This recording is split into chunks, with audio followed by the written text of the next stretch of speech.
Good morning there, church. Pastor Ray here again, sending you another midweek blog for our church. Today is February 1st. Yes, you heard it right. It's February 1st. Second month already of 2017. And moving forward to another wonderful month that God has for us, and just can't wait to see what God is gonna do more here in 2017. So this morning, just sharing with you again another devotional from our series No Filter, and this Sunday we are concluding this series, and I cannot think of a better way to end this series other than sharing the story of Joseph. And I know many of us are familiar with the story of Joseph. He was the youngest among 12 brothers of Jacob, later on named Israel. That's why there's 12 tribes of Israel.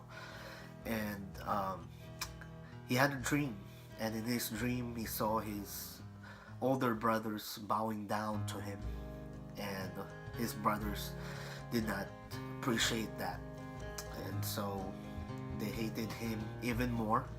As the Bible says, they already hated him because he was their father's favorite, and so what they did was they sold him as a slave, and they made it look like that he was ravished by an animal to tell their father. And after that, all the misfortunes just happened in his life.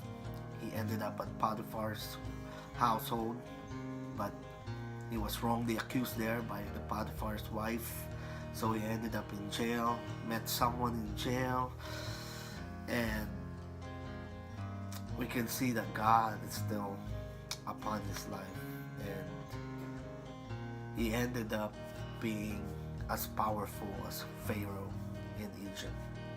And in chapter Genesis chapter 50, the last chapter of Genesis, verse 20, when finally he revealed himself to his brothers and told his brothers that, yes, it's me, it's Joseph that you sold into slavery, and he ended up in Egypt where he became powerful.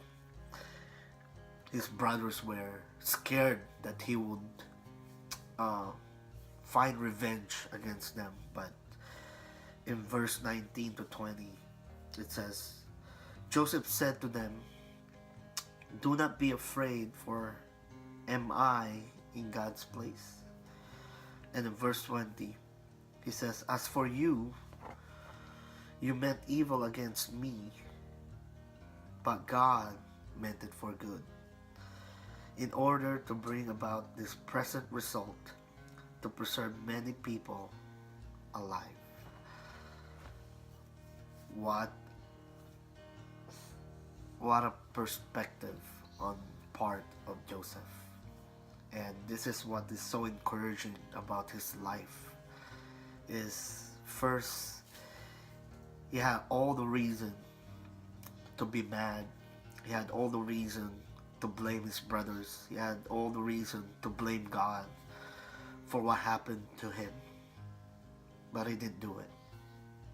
Secondly, he never lost his perspective about God being controlled in his life. And I think that is what's the most important part and the most encouraging part in the life of Joseph, that even though he went through a lot of misfortunes just because of his dream that came from God in the first place, he never lost the perspective that, no, I know I'm a victim here, but I'm not gonna live like one. I'm still gonna trust God, and I know that at the end of it, the dream will come true because that's how God meant it to be. But I'm not gonna be bitter. I'm not gonna be angered by all the circumstances. Instead, I'm gonna keep moving. I'm gonna keep pushing forward and see at the end of this journey, pretty much, that the dream was really true. And what a just a great reminder for us to if God really has given you a dream, be steadfast. And God has given you a vision, be steadfast to that, regardless how tough things may get. Keep pursuing and keep focusing on that dream. There are people that's gonna help you. There are people that's not gonna be there for you. There's people that's gonna probably cause you pain. But in the story of Joseph, that's all part of it. And at the end of the day, God showed himself faithful. And Joseph understood that by saying, everybody else meant it evil, but God meant it for good. And so may that be a great encouragement for us this morning to trust God even more, focus on your vision, on your dreams, and at the end of it all, you'll see that God will make it come true. So that's it, church. Hope to see you all again this Sunday. Invite someone. Check our church app for our upcoming events. All Men's Bible Study next Wednesday. Looking forward to that. February 8th, 6:30 p.m. at church. Please be there. And of course, February 12th, our Victory Sunday, first Victory Sunday of the year. That's it, church. My daughter here is want to be part of this video this morning. So God bless everyone. Love you all.